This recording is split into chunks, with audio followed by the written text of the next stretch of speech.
Benjamin Phillips is a freelance artist, illustrator, and educator currently living in Hastings. He is a multidisciplinary artist who creates drawings, paintings, prints, and ceramics. Working between the worlds of fine arts and illustration, he exhibits his self-initiated work alongside creating commission pieces for editorials, books, businesses, and private clients. In 2019, he was artist in residence at the Other Art Fair Truman Brewery in London. He also intermittently gives lectures at Brighton University on the illustration and the design for digital media BA courses. Twice a month, Benjamin runs workshops for two artists with disabilities, where they create collaborative artworks together. A selection of works by Amy Fenton and Benjamin are included in this year's Brewers Stoner International Prize. He is co-director of the Museum of Us, Hastings and St. Leonard's, a platform which aims to raise awareness of disability and neurodiversity. Benjamin's most recent publication is the graphic novel Outsetsarin, written by Ziggy Hanau and published by Cicada Books. They are currently working on a new graphic novel due for release in 2024. In 2021, he was awarded an Arts Council England grant to develop his creative practice as a writer. And today he will be talking about putting pictures to words.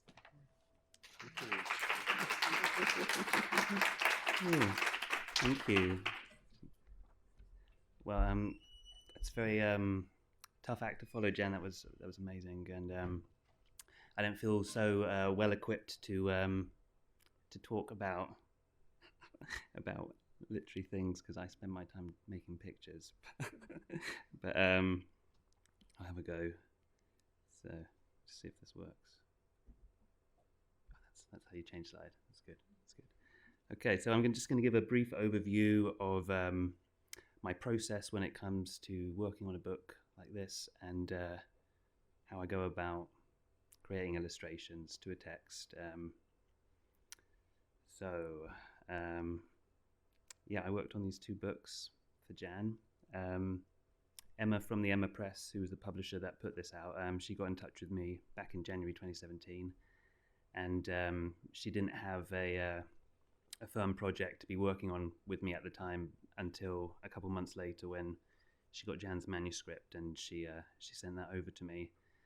And there's always that kind of slightly worrisome moment before you read a manuscript if you don't know if you're going to connect with it or not. But thankfully, I felt an instant connection with Jan's writing, and it was very obvious early on that it was going to be a project that I was really going to enjoy working on.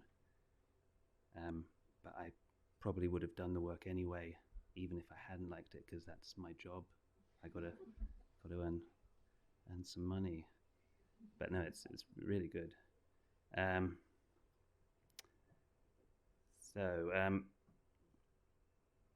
felt this connection with Jan's work straight away. It felt very kind of familiar and comforting, like you're talking to a friend. And maybe that was because she was sending these short stories out to people that she knew, but it felt very very personal, but and sort of in jokes, like these sort of shared musings about this bizarre world, and I really connected with how it was so surreal and otherworldly, but then very kind of mundane and domestic and human at another point. And that's that magic realism thing, isn't it? I didn't know that's what it was called, but incredible. But it's interesting that I feel like maybe I'm a magic realist as well, and I didn't know it all this time, but I really enjoy those sort of juxtapositions of things you know, and then sort of taking it into this surreal space where you can kind of digest an idea and work things out on the paper.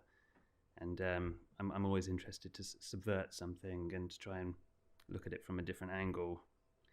So the first thing I do when I'm sent a manuscript like this is I print the whole thing out and read it from start to finish, and I'll jot little little drawings in the margins. This is a selection of some of the ones from the manuscript, and I've just scanned and made an image. But it's creating dozens and dozens of drawings, and then I see which ones I see the potential in, and maybe I'll take that drawing further and develop it. Or quite often the final illustration is very true to that original doodle, and it's that sort of first thought, best thought often is the case. It was actually a slightly cruel commission because I only was able to do 6 illustrations from more than 50 short stories in the first book, and then the same for the second. But I feel like I could have illustrated the whole book, but I had to be selective, and so that made my job a little bit more difficult. But there's also this consideration of pacing of the book, so you don't want all of the illustrations to be clustered in the beginning or the end. You want an even distribution so that the book has a flow to it. So deciding the visual language for a book like this is probably the trickiest part, and as it's about narrowing your approach so that the final outcomes are consistent and it has this sort of strong visual language.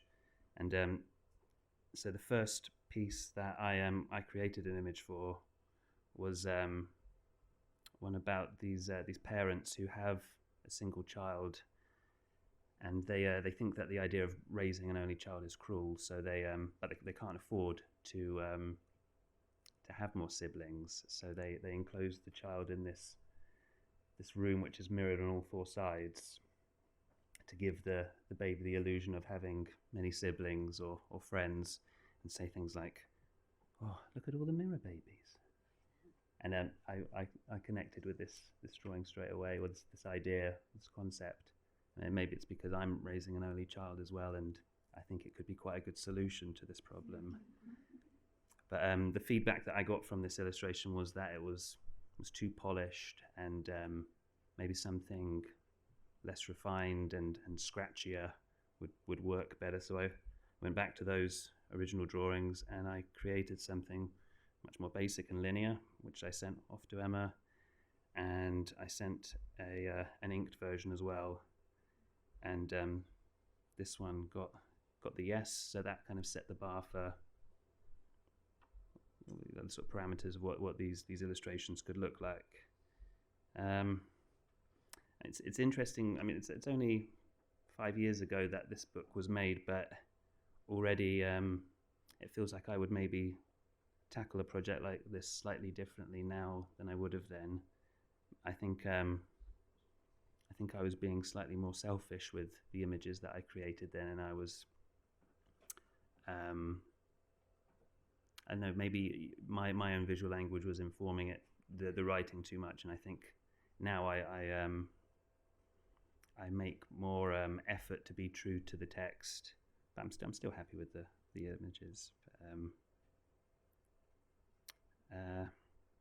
I think it's true of all of these short writings in this collection that they offer brief snapshots into others' lives and their thought processes, and due to the format, they must be concise because it's such a small word count, and so my images had to be concise as well.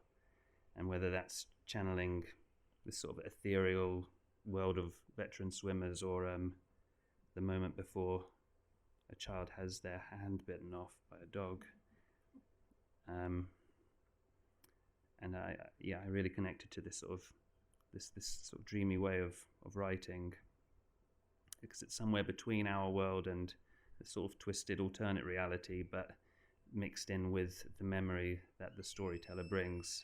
It kind of feels like it's working on several planes at the same time. But I wanted my images to have the same sort of warped feel to them.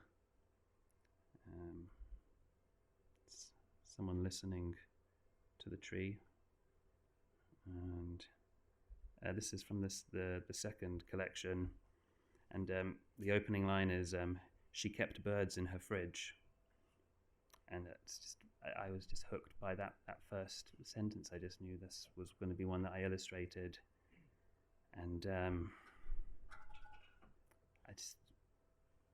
it's quite like an instant feeling when you know that it will translate to an image, and I would like to make that as a sculptural thing, you know, like the sort of diorama in a fridge. It's quite a beautiful image, and I like the juxtaposition of having these free and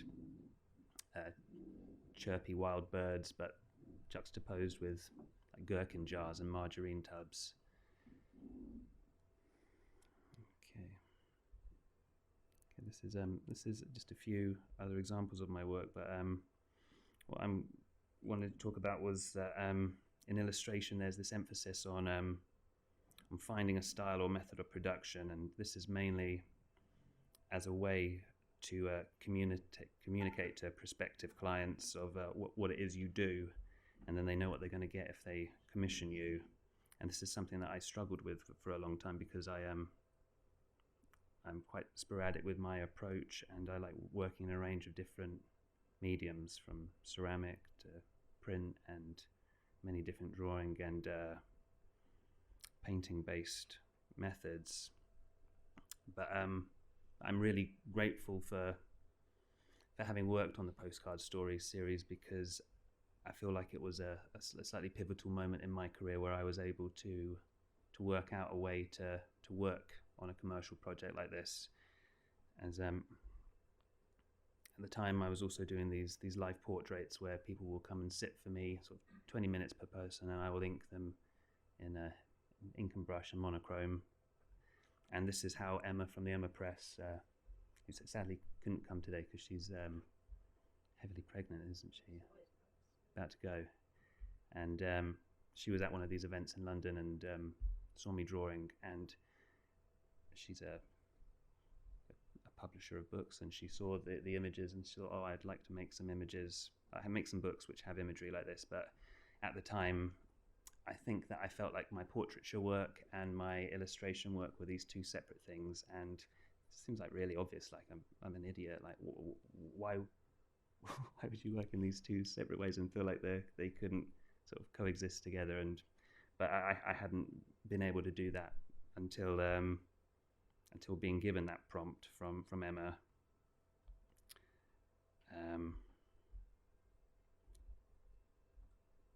My hand has become too clammy that my iPad doesn't seem to realize I'm human anymore. Okay. But what I'm trying to communicate is when you're a solo practicing artist, and I work in a studio on my own, there's not too much in the way of external voices which kind of push you in different directions or help you analyze what you're doing. And sometimes having this external voice is really beneficial to developing and taking your work in other directions. I've included this frame because my works are very analog, but I use Photoshop and the sort of computer editing side of things so that I can draw freely, and then I can select the elements and lines that I feel are most pleasing, and then I'll paste them together to create what looks like a very organic image, like hopefully it looks like that, the one on the right there. And I'm just saying that the computer editing allows you this ability to make things that look like that. So I'm stumbling over my own words. But in the end, I ended up rejecting that original image and went for something which was much more graphic, like the other images in the book. This is more in keeping. I particularly enjoy these are bottled disappointments, and this is the disappointment of cats. They are very aloof. So it's difficult to be free with your line and not make mistakes. Often an illustration or drawing can lose its spontaneity when a rough has been drawn, as there's this temptation to be over-influenced and to continually look back at that draft and using that initial drawing as the template for what the final piece should be. And as a result, it ends up losing its life and essence. But I feel like I'm working best when my my brush and my mind are sort of in that subconscious state, and the idiosyncrasies can sort of just go out onto the page. This slide's also to illustrate how I work in layers. So I've drawn my initial ink wash layer on the left and the linear side on the right, and then I impose them on top of each other to create the final piece. And this piece was about, I mean, do I say, is it you when you're writing these, or it's just the character, the voice of the author in this scenario? Okay, just for ease, say Jan was writing about making this robot replica of herself, but I didn't really do that anymore. no, but you wanted to, and I'm sure you would have done. But the idea was that the robot would fulfill the role of doing the more mundane tasks that she doesn't want to do, like doing her tax return, but she also doesn't want to be like outshone in parties by this robot because it's wittier than her or anything like that. So I kind of ended up feeling sorry for the robot in this situation. Like the robot is shiny and people can look at their reflections in her chrome facade, but I did want I wanted the sadness to be apparent that this robot it's an autonomous creature in itself. This was a piece that I instantly connected with the concept of as well. It's a poet who goes to this artist residency, and he's short-sighted, and he leaves his glasses at home, so he's unaware that this ghost is haunting him for the whole week while he's there. And it's just, I just love the ridiculousness of these stories where it's like the horror genre from a different point of view.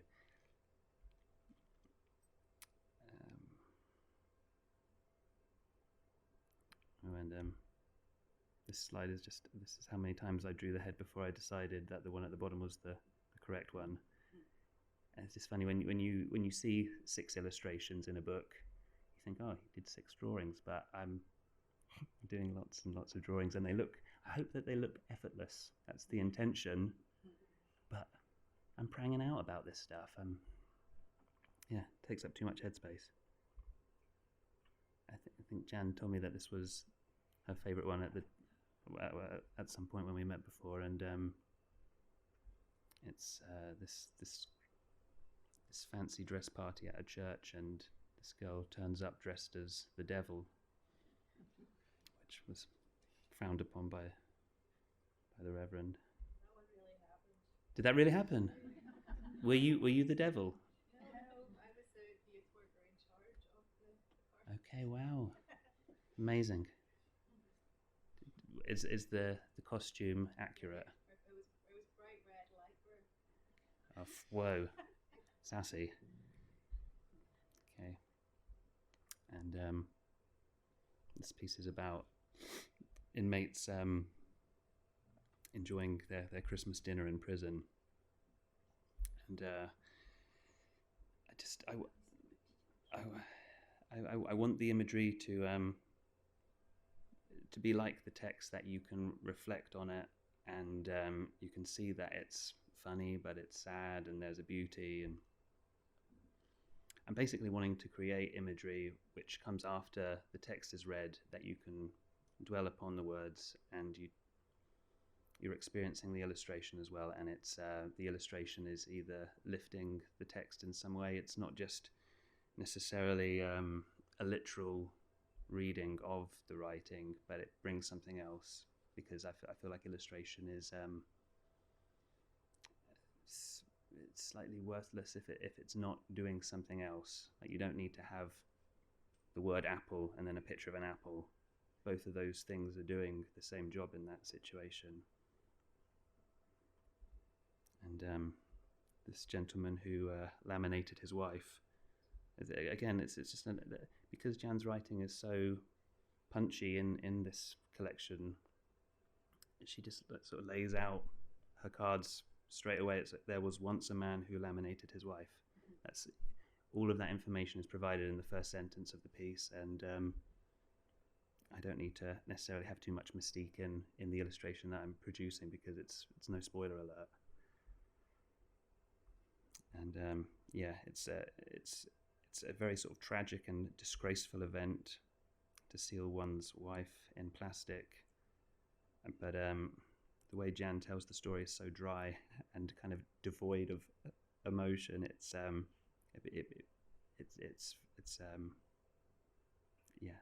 I really enjoy its dryness. Okay, these slides are slightly more embarrassing because these are the roughs for the cover that I initially sent over, and they're not very good, and so I sent this one over to Emma. When I'm creating the works, I was only communicating with Emma. I assumed she was sending you imagery. It was good, for good reason. Yeah, I think she was moderating me. Emma said no, and so I think I was being too kind of literal. This one, yeah. What did you said no to that one? It wasn't good, was it? It was just thank you. Yeah, I don't know. I think I'm less arrogant than I used to be. I wouldn't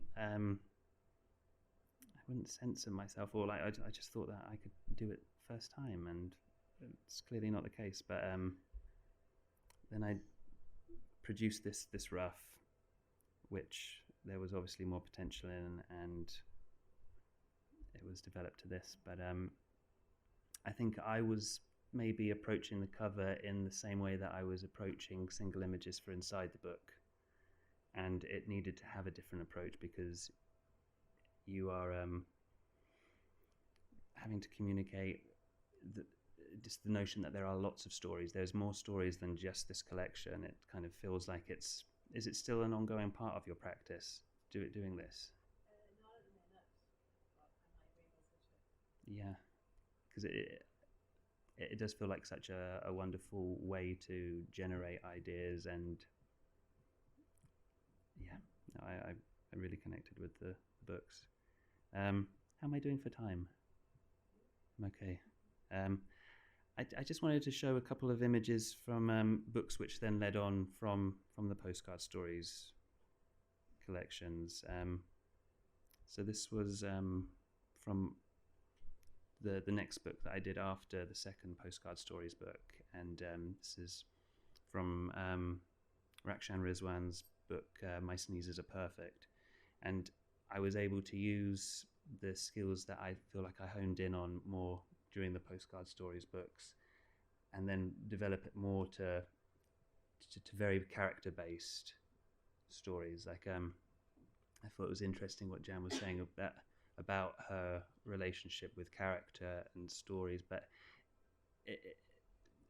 it's written in a very different way. It's a much more kind of literal first person style of writing with these stories of Rizwan's, and it's for a younger audience as well. So I was having to work out how you have a set of characters and how you can communicate different stories through these characters, and more kind of toilet humor in this book. I've included this frame because this was a piece about flossing, which is a popular dance move, but my initial drawing was this because I just didn't understand the text, and I'm glad it's not lost on a French-speaking audience. Thank you.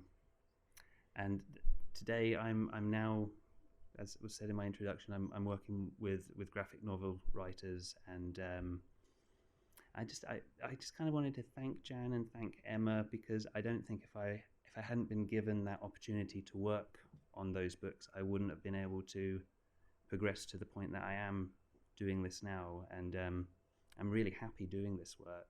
I'm very proud of of these current books that this is from Altazaken with Ziggy Hanawa, and we're working on our second graphic novel now.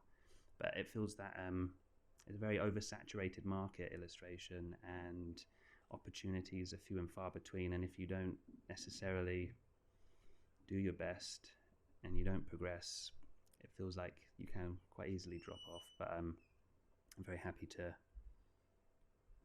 be making this work now. And I'm venturing into colour as well. And it's just working out what your palette is, and the next book is going to be in full colour. So I kind of feel like with each book project that I've had, I've managed to push things forward and develop to a certain point where I feel like I have a wider skill set now. And that's Altazaken. Thank you.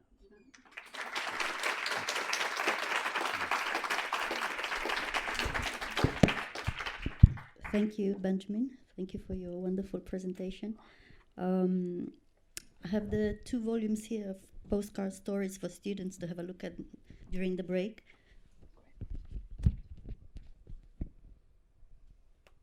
Please come and have a look. I have a question. Was it Emma who decided what pictures to include? Did Jan have a say? I don't know. Again, it was all via email, my communication with Emma, and I think it was just Emma who I was talking to. I didn't know whether she was bouncing things off of Jan as well, but no, it was predominantly just Emma. And that's often the role that an editor or a publisher will take. And you said you talked about a sentence, and you said, "I knew it would translate well into an image." So, like other translators here today, you are also a translator from words to pictures. And when you translate, what do you add, and what gets lost in translation? You're asking me what I bring to it and what gets lost. It's very subjective, and I don't know if I differ to a translator who's working with words that maybe I'm more I have my own agenda in a way, because and I suppose translators have that as well, but you it's like Jan saying, you bring your own voice to that, and that's why a prize should maybe be split in that way, because you are interpreting and you're bringing your own experience and your own understanding of what that character is, and especially if it's a very kind of open story where so much is left up to the reader to decide what that scenario is and what the characters' objectives are. Okay, thank you very much, Benjamin. I had sort of the same question as Monica. In fact, I was wondering how much communication there had been between you and Jan, if any, because you told us about the commissioning of your work, and then obviously you've been in touch with Emma mostly. But no communication at all between you during the illustrating process? Not at all? I've not had any book cover ever. I've never had any say in it or illustration. Mm-hmm. It's there it is. Mm-hmm. I think I got Emma sent me that first cover, the red one with the hand. Yeah. She was like, "I don't know about this. What do you think?" And I said, "Oh, I don't know about it either." Yeah. I'm glad you said that, because I think I don't know if you've had the experience, and maybe you shouldn't say, of having a book cover and you're not relating to it or feeling like it does the job, especially if you're not doing this conversation with an artist. I'm really lucky because I don't have a bad book cover yet. I'm sure there's one coming at some stage, but so far not yet, which has been really lucky. Translation. Okay, well, this is That's for later. the Arabic one is quite interesting. Right, yeah. because also when it's translated, they often use different covers in different countries, don't they?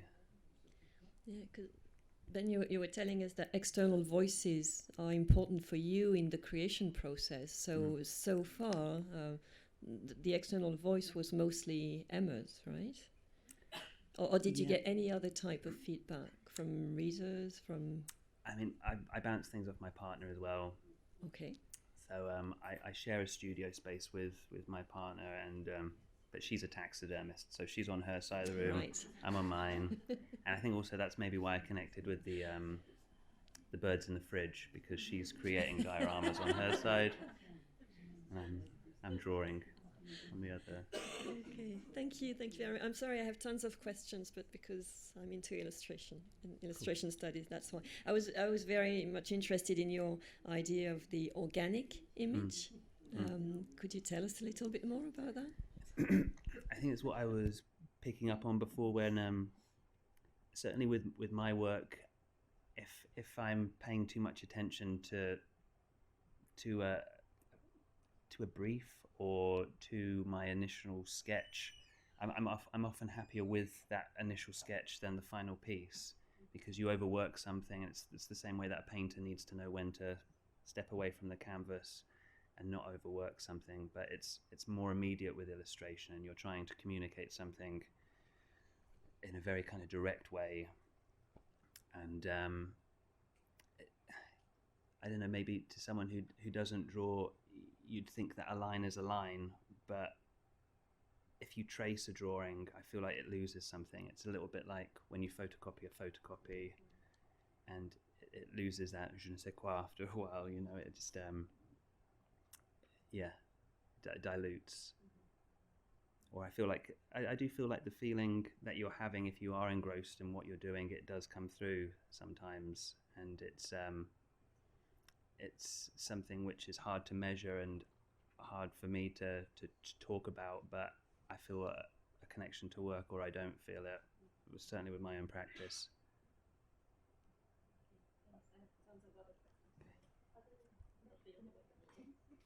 Other questions? Yes, Celine?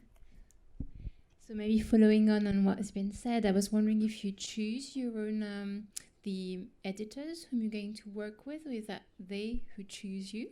How does it work? And do you feel like you've got more recognition as an illustrator these days than you used to have maybe in the past? Yeah, I mean, I still feel like I'm bottom of the food chain. So I'm not one of these artists who necessarily will self-initiate projects so much. I'm always being commissioned to make these works, and it's whether clients see that I have that worth, that I'm worthy of a commission. That's why I get the commission now, and because I have more work under my belt and I have a track record, I'm busier now than I ever been, and I feel like no one ever will commission you to do something that they haven't seen you do before, which is it's the same thing. Like, there's no one tapping you on the shoulder and saying, "Where's that book?" You know, they're not coming to you to see something that they haven't seen already, or if they are, it's only like 10%. They see that you've got that 80% and that other 20, whatever. But yeah, they're not taking any gambles, because the people who are commissioning you are also worried about costs as well, and you're creating a product. And I think that's the difference between being an artist and an illustrator in some ways, is that it is commercial to a degree. Yeah. Any other questions? No? Well, let's thank Benjamin again. Thank you.